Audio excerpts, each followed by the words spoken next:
Bienvenidos, esto es Radio Sefarad y estas son las noticias. Empezamos un día más con los titulares de hoy. Los ministros españoles de Interior y Justicia visitan Palestina e Israel.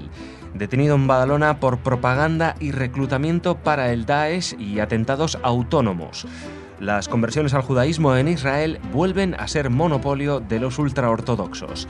Y análisis de ADN a la busca de vestigios judíos entre los habitantes de Castrillo Mota de Judíos. Estas son las noticias que hemos preparado para hoy en el comentario. Jorge, hola Jorge. ¿Qué tal, Jordi? Y luego Raquel con las noticias culturales. Pero empezamos en territorio israelí. Los ministros españoles de Interior, Jorge Fernández Díaz, y de Justicia, Rafael Catalá, realizaron este fin de semana su primera visita oficial a Palestina como preludio a la visita a Israel. En Ramallah se reunieron con el primer ministro Rami Abdallah para hablar de seguridad en la construcción de la paz en la región y de la reconstrucción de Gaza, que aún no ha comenzado. Fernández Díaz insistió en la importancia de la paz y la seguridad como condición previa para alcanzar un objetivo que compartimos todos, que es la solución de dos estados, un estado viable de Palestina y un estado viable de Israel con derecho a la seguridad y como culminación de un proceso de negociación entre las partes. Además, Fernández Díaz inauguró una comisaría en Jericó construida con fondos españoles. En Israel se entrevistó con el presidente Rivlin, con el Consejo de Seguridad Nacional, Yoshi Cohen, y con el viceprimer ministro y ministro de Interior, Silván Shalom. Por su parte, el ministro de Justicia español explicó en varios foros la reciente ley aprobada sobre la concesión de nacionalidad española a los sefardíes originarios de España. Bueno, ambos ministros ya han retornado aquí a territorio español. Pero ha sido una visita que, aunque sea a nivel ministerial, ha tenido bastante trascendencia, especialmente la del ministro del Interior.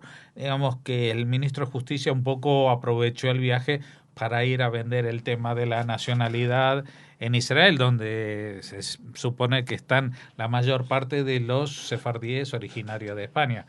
Lo que yo no sé si les ha quedado claro para ellos o para alguien cómo es realmente la tramitación, que es el kit de la cuestión y lo que todo el mundo se plantea y critica, que como ley ha sido refrendada unánimemente y una reparación histórica y toda esta parte está muy bonita, pero luego cumplimentar las condiciones, la verdad que resulta bastante difícil y bastante difícil de saber exactamente qué es lo que van a pedir o qué es lo que piden, porque ya no es que van a pedir, la ley ya está escrita y publicada, lo que pasa que tal como está publicada tampoco se entiende muy bien qué es lo que hace falta. Pero como decimos, lo más importante es la visita del ministro del Interior, Fernández Díaz, que no es la primera vez que visita Israel. Es uno de los puntos geográficos que más visita este ministro. Y no sé si por eso o por otras virtudes, pero tenemos que tocar madera, como se dice, de que aquí en España el tema del yihadismo no ha trascendido de las detenciones, de la prevención y de la evitar atentados. No se ha llegado a los atentados o al nivel de atentados que hubo, por ejemplo, con Al-Qaeda en el 2004, ¿no?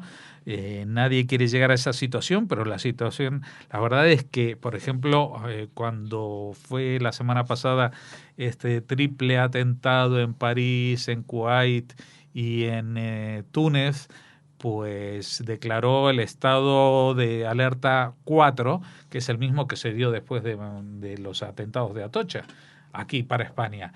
Quiere decir que la alerta antiterrorista, antiyihadista está al máximo nivel. Todas las organizaciones, instituciones judías lo saben muy bien y de cerca, que tú te acercas a una sinagoga, a una escuela judía y verás no solamente que hay policías por la zona, sino que están con el rifle en la mano y digamos con la metralleta cargada, o sea que están en disposición de alerta máxima por si llega a pasar algo. cosa que se agradece por el resultado, que aquí de momento no ha pasado nada. Y no sé si tiene algo que ver o no, pero este ministro ha visitado muchas veces Israel y se ha reunido no a nivel tanto político de estas visitas al presidente, que también se hacen, o al primer ministro, sino las que son más efectivas, como las reuniones con los ministros de Seguridad Nacional o con los encargados de Seguridad Nacional de Israel, de los que evidentemente España está aprendiendo muchas cosas, y la verdad que apoyamos no solamente este acercamiento, sino que me gusta mucho la declaración que ha hecho en este sentido, y que dice: la paz y la seguridad como condición previa para alcanzar un objetivo que compartimos todos, que es la solución de dos estados. O sea que no es cuestión de declarar porque sí un Estado palestino o lo que sea por la fuerza, sino que tiene que haber una condición previa, que es la paz y la seguridad, ¿vale? O sea que tienen que cesar todo tipo de atentados, todo tipo de insinuaciones y apoyos indirectos a los atentados, por ejemplo, el pagar sueldos y premios a los presos con delitos de sangre, porque una cosa es que se apoye a la gente presa de los palestinos, que me parece muy bien, pero no que se premie a los que han matado y a cuantos más, y si han matado a más personas, pues se les da un sueldo todavía más alto. Eso es que es incitación al asesinato, ¿no? O sea, no tiene otro nombre. Y no solamente dice eso, sino que el objetivo es que compartimos todos, es la solución de dos estados, un estado viable de Palestina y un estado viable de Israel con derecho a la seguridad, y como culminación de un proceso de negociación entre las partes. O sea que esto no puede venir porque uno de las dos partes tome medidas unilaterales, se plante en Naciones Unidas, y porque como allí hay muchísimos países musulmanes que lo van a apoyar, pues saca una declaración, se convierte en un Estado no miembro o Estado miembro o Estado que pertenece también, participa en la Corte Penal Internacional cuando tiene pendientes varias acusaciones de crímenes de guerra. Bueno, pues estos ministros están de vuelta. Vamos a ver, es difícil, pero vamos a ver si podemos conseguir hablar con ellos también. Y ahora venimos a España. Un hombre de nacionalidad marroquí fue detenido en la madrugada del sábado en Badalona por enaltecimiento, propaganda y proselitismo en las redes sociales en favor del grupo yihadista Daesh. El arrestado había creado diferentes perfiles en las redes sociales en los que publicitaba acciones de la organización terrorista, además de servir de posible contacto con los simpatizantes dispuestos a radicalizarse y la organización terrorista. A través de sus perfiles, el detenido animaba a los musulmanes a que se trasladen a Siria e Irak para formar parte del califato, y hacía llamamientos a los combatientes que no pueden viajar a las zonas de conflicto a que cometieran atentados de forma autónoma en sus países de origen o residencia. Esa actuación se enmarca dentro de una operación en la que se incluye 13 distintas, 7 de ellas en Cataluña, por las que se ha detenido a un total de 46 personas. Sí, digamos que este caso es la punta del iceberg de este macro operativo, que son 13 operativos juntos que han llevado a la detención de 46 personas, pero el más llamativo, y esto también tiene que ver con la noticia anterior porque responde a la política del Ministerio del Interior, ha sido la detención de este señor. Vamos a ver, un señor que ni siquiera es español, es un residente marroquí en España, que se dedica no solamente a publicitar lo que es el Estado Islámico, sino que él sirve de contacto, es como un manager, ¿sabes? Pone en contacto a la gente y dice: sí, he visto los vídeos del Daesh, la verdad que me entusiasman y que esto que lo otro. ¿Cómo puedo hacer? Pues no te preocupes, mándame tus datos, yo te pongo en contacto con la gente de Siria, con la gente de Irak.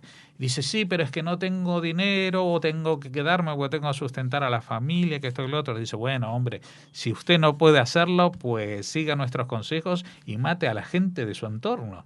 O sea, alguien que está haciendo eso, no sé si con el Código Penal anterior lo podían pillar mucho, pero lo que está claro es que primero de todo tiene que ser detenido. O sea, una persona así no puede estar suelta, no puede seguir creando esos perfiles que aparte son muchos perfiles a la vez porque saben que posiblemente las fuerzas del orden de delitos cibernéticos los pillen en alguno y entonces cierran la cuenta, abren otra cuenta en Twitter, otra cuenta en Facebook, etcétera, etcétera. Van cambiando de nombre, van cambiando de locutorio desde el cual hacen los posts para que no identifiquen dónde está, pero a pesar de todo eso, pues la policía está haciendo un trabajo excelente y han conseguido detenerlo y esperamos que sigan deteniendo porque otra vez, era la punta del iceberg de este operativo de 46 personas y estas 46 personas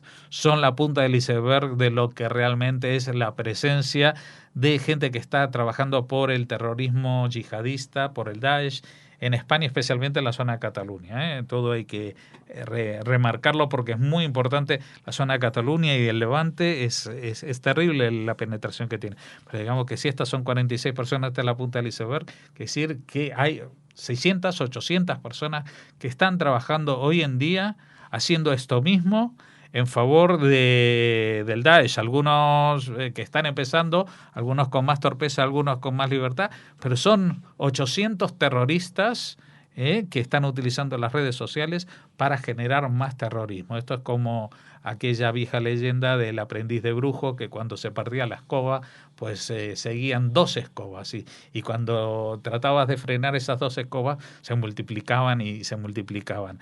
Estos que trabajan simplemente en las redes sociales parece que no son peligrosos, pero son los que crean esas escobas que en realidad son máquinas de matar. Volvemos a Israel. El gobierno israelí aprobó el domingo un proyecto de ley que otorga nuevamente a los ultraortodoxos el monopolio de las conversiones al judaísmo. Esta decisión del actual gabinete de Benjamin Netanyahu, que incluye a 2 formaciones ultraortodoxas, Judaísmo Unido de la Torá y Shas, es una involución, según estimó la exministra de Justicia Tzipi Livni de la opositora Unión Sionista.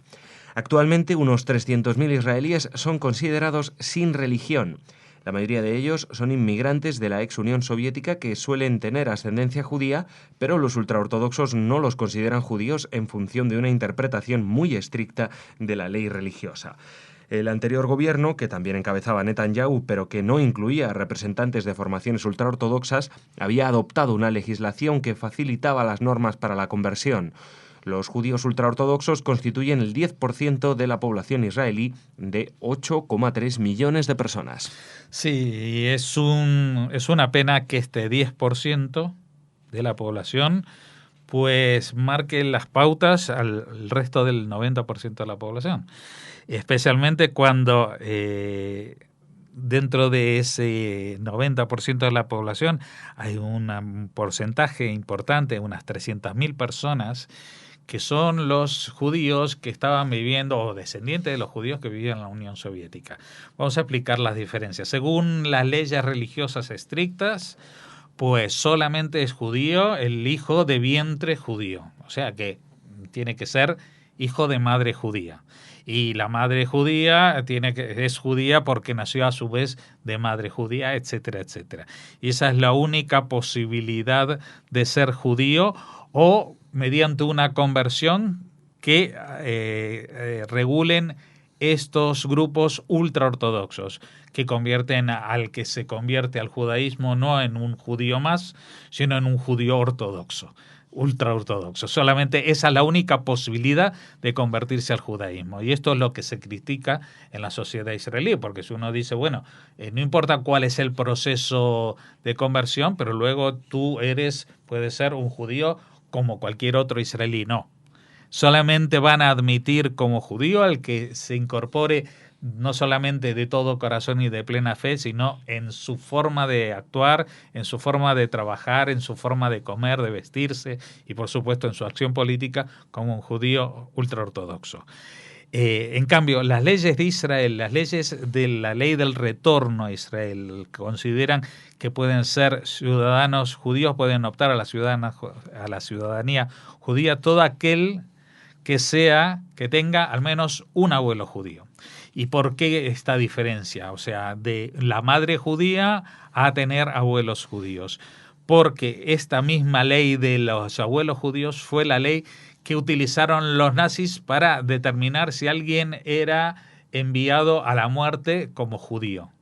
O sea que las personas que sufrieron la misma persecución como judíos, aunque según las leyes religiosas no lo fueran, que eso al Tercer Reich no le importaba mucho, pues en Israel vieron que no tenía ninguna lógica hacer una discriminación cuando para el sufrimiento fueron judíos como los demás. O sea, si alguien tenía su padre judío y llevaba un apellido judío, o su abuelo y llevaba ese apellido judío, pues sufría el mismo destino que los que eran judíos nacidos de vientre judío, de madre judía. Así que esa es la ley israelí, la ley del retorno. No es una ley que sigue las leyes religiosas al pie de la letra, sino que cumple esa misión, no diría misión, pero sí que ese reconocimiento a todo aquel que ha sufrido persecuciones por ser judío.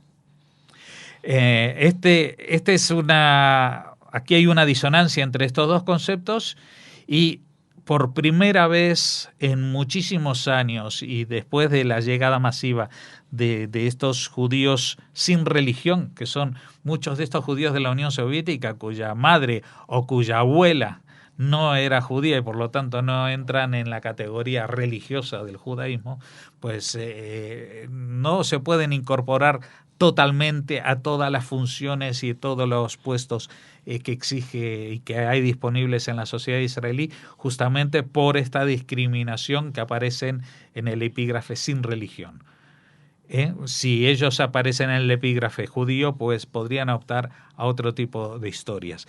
Y si no, simplemente una cuestión de reconocimiento de la dignidad de ser judío, vivir como judíos y muchas veces estar en el ejército defendiendo el Estado judío. O sea que no tiene ningún sentido lo otro. Y hubo un cortísimo periodo, estos 2 años del anterior gobierno de Netanyahu, en que por primera vez en no sé cuántos años, no sé si en 40 o 50 años, pues había un gobierno sin la presencia de partidos ultraortodoxos y por fin se gestó esta ley de reconocimiento de otras conversiones al judaísmo. Con lo cual esos 300.000 judíos que no lo son según los ultraconservadores, ultraortodoxos, pero que sí se han convertido al judaísmo por otras corrientes del judaísmo, como son la reformista o la conservadora, pues serían reconocidos como judíos. Pues ahora se ha dado un paso atrás, ha sido una claudicación de Netanyahu para obtener el apoyo de estos dos partidos y la verdad que estamos bastante tristes y decepcionados por este caso que, como dice Tzipi Livni, tiene toda la pinta de ser una involución, un paso atrás. Volvemos a España. Los habitantes de la pequeña localidad burgalesa de Castrillo Mota de Judíos se someterán a pruebas de ADN para estudiar si tienen alguna relación con quienes vivieron hasta el siglo XV en el asentamiento sefardí descubierto en la zona. La iniciativa está impulsada por una asociación judía portuguesa que trabaja en la búsqueda científica de antecedentes judíos en Europa. El gobierno notificó esta semana al ayuntamiento el cambio de nombre del municipio, que recupera la denominación original y deja de llamarse Castrillo Mata Judíos, tal como fue refrendado por votación de sus habitantes. Su alcalde, Lorenzo Rodríguez, señaló que todo esto no lleva solo al cambio de nombre, sino a la recuperación del asentamiento judío que se está excavando y en el que han aparecido las calles empedradas, viviendas y jarrones. Hallazgos que formarán parte de un centro de interpretación que se está proyectando. Además, Castrillo Mota de Judíos está ultimando el hermanamiento con Kfar Bradim, aldea de las Rosas, una localidad de 8.500 habitantes en el norte de Israel, a 15 kilómetros de la frontera con Líbano, vínculo que se formalizará este mismo mes de julio. Sí, esto también parece un poco a la noticia anterior de una conversión, pero esta vez es la reconversión, porque este pueblo de Castrillo, pues originalmente era mota de judíos y el mata judíos fue o una mala interpretación o una forma de encubrir a un nombre tan afín o a favor de los judíos en la época de la Inquisición. No se sabe si se hizo con mala o con buena intención. El tema es que el nombre no era el auténtico, nunca había sido mata judíos, sino todo lo contrario, mota de judíos. Mota, que es como una elevación del terreno, un montecito, y en ese montecito donde se alojaron y encontraron refugio los judíos que habían sido perseguidos en una localidad muy cercana llamada Castrojeriz, que está en la ruta jacobea, y es un importante hito en esa ruta. Hoy en día, pues hemos hablado en muchas ocasiones de este cambio de nombre, cuando se votó, cuando finalmente se publicó en el boletín oficial de la Comunidad de Castilla y León. Hoy en día ya está todo aceptado, ahora falta pequeñas cosas como que se cambie en el DNI de los habitantes el nombre de la localidad.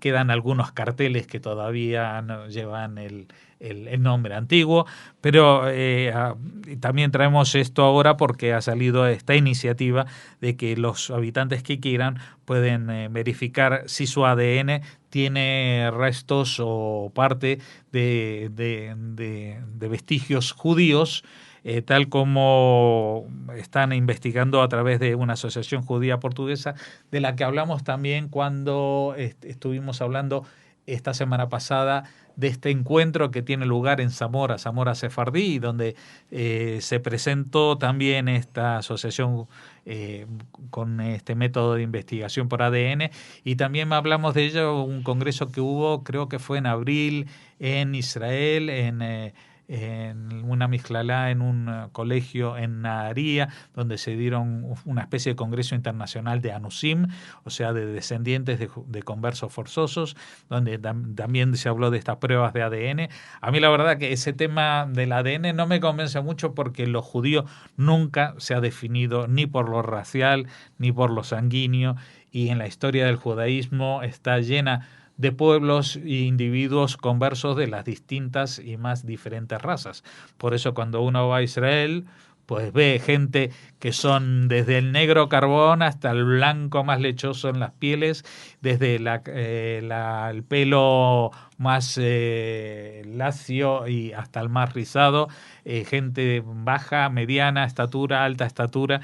Todas las razas están mezcladas y contenidas, porque aunque en los últimos siglos la conversión al judaísmo haya sido algo complejo, pues en la Edad Antigua, cuando surgió justamente el cristianismo, eran dos religiones que competían en su, digamos, en la creación de nuevos correligionarios. Había mucha gente en el Imperio Romano que buscaba el monoteísmo a través del judaísmo.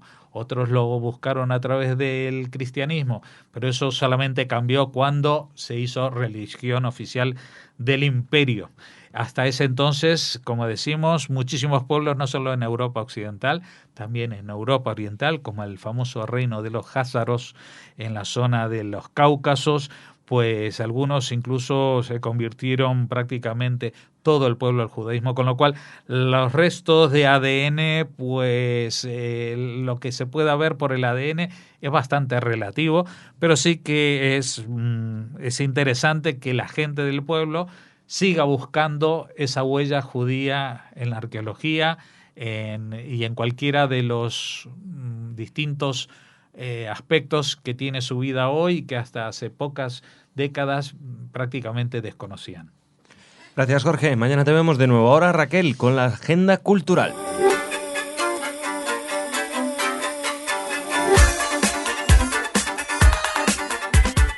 Hola Raquel, ¿cómo estás? Hola Jordi, muy bien. Noticias culturales, y ¿con qué empezamos? Dime. Pues empezamos con una gran noticia protagonizada por el legado de uno de los escritores judíos más importantes de todos los tiempos, Franz Kafka. Ah, sí, me suena. ¿Te suena, no? Además a ti te gusta especialmente. A mí me gusta mucho, ya te digo. Sus grandes novelas me han costado más de leer, como El Castillo, El Proceso, pero sus cuentos sí, me han apasionado, la verdad.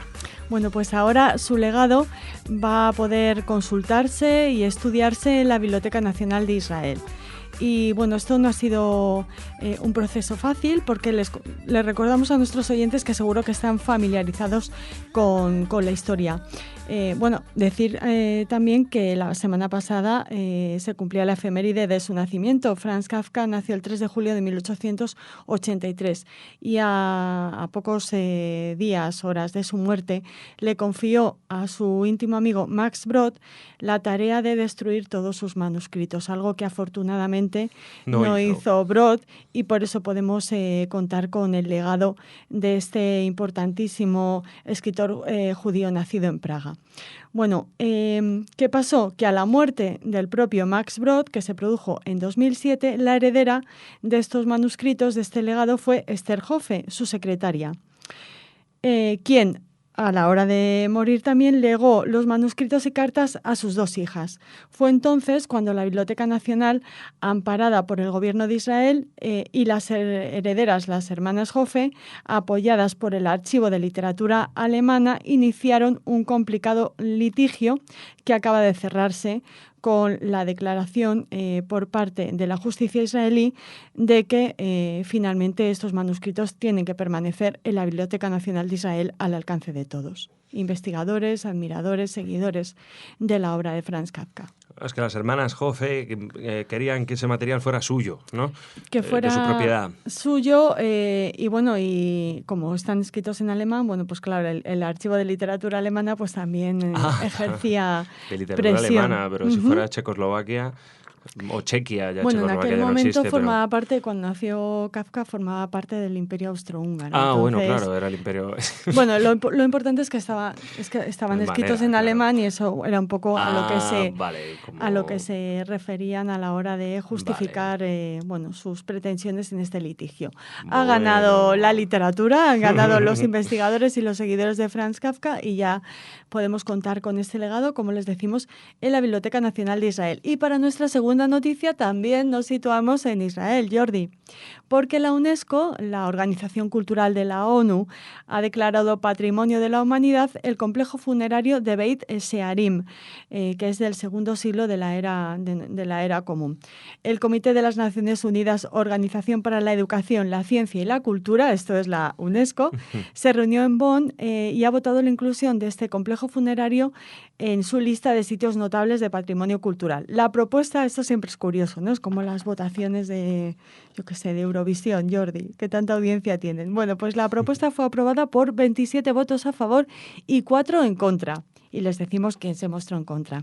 Líbano, Qatar, Argelia y Malasia son los que se opusieron a esta moción y no tuvieron éxito, afortunadamente. Beit Shearim está situado al este de Haifa y ha sido nombrado Patrimonio de la Humanidad porque sus catacumbas contienen un, dicen, tesoro de obras de arte e inscripciones en griego, arameo y hebreo, y da luz a un testimonio único del judaísmo antiguo bajo el liderazgo del rabino Yehuda Anasí, que lideró la renovación judía después del año 1935 y que es autor del texto legal judío de la Misná. Beit Shearim alcanzó su apogeo como lugar de enterramiento en los siglos III y IV de la era común, después de 2 revueltas judías contra Roma. La ciudad adyacente se convirtió en un importante centro de la cultura judía después de que Yehuda Hanasí, el redactor de la Misná, se trasladó allí. Muchos judíos prominentes fueron enterrados en estas tumbas.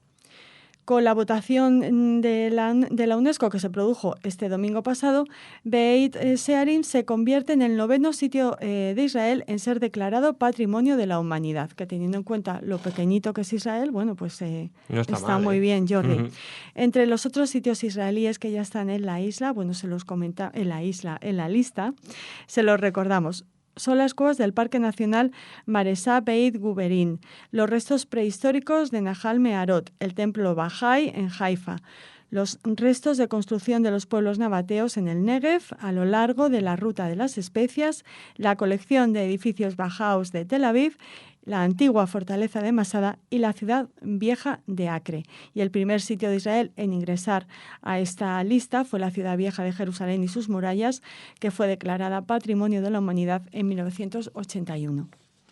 Bueno, pues nada, sí, hay mucha historia ahí en Israel y esta es una demostración Pues nada, Raquel, no, fantástico, me alegro mucho por el país. Y ahora una israelí de gira de conciertos en España. Ajá, Noa. Noa, muy bien. Este 7 de julio comienza su gira de conciertos, Noa y Orquesta, presentándose en la ciudad de Granada a las 22:30 en el Palacio de Carlos V, dentro del ciclo Otras Músicas.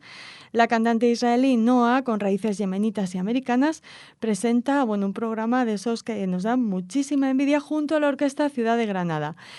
Por ejemplo, ¿qué se va a poder oír en este concierto que va a durar más o menos 1 hora y 40 minutos? Bueno, pues piezas de Leonard Bernstein, Serrat y Sabina, canciones clásicas judías israelíes recogidas en su disco Cancionero Israelí, temas de, por supuesto, su último trabajo, Love Medicine, y, como no, la que siempre le piden, la conocida canción de la película La vida es bella, cuya banda sonora ganó un Oscar en 1998.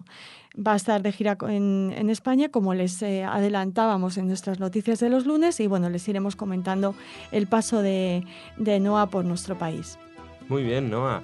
Te recibimos con los brazos abiertos.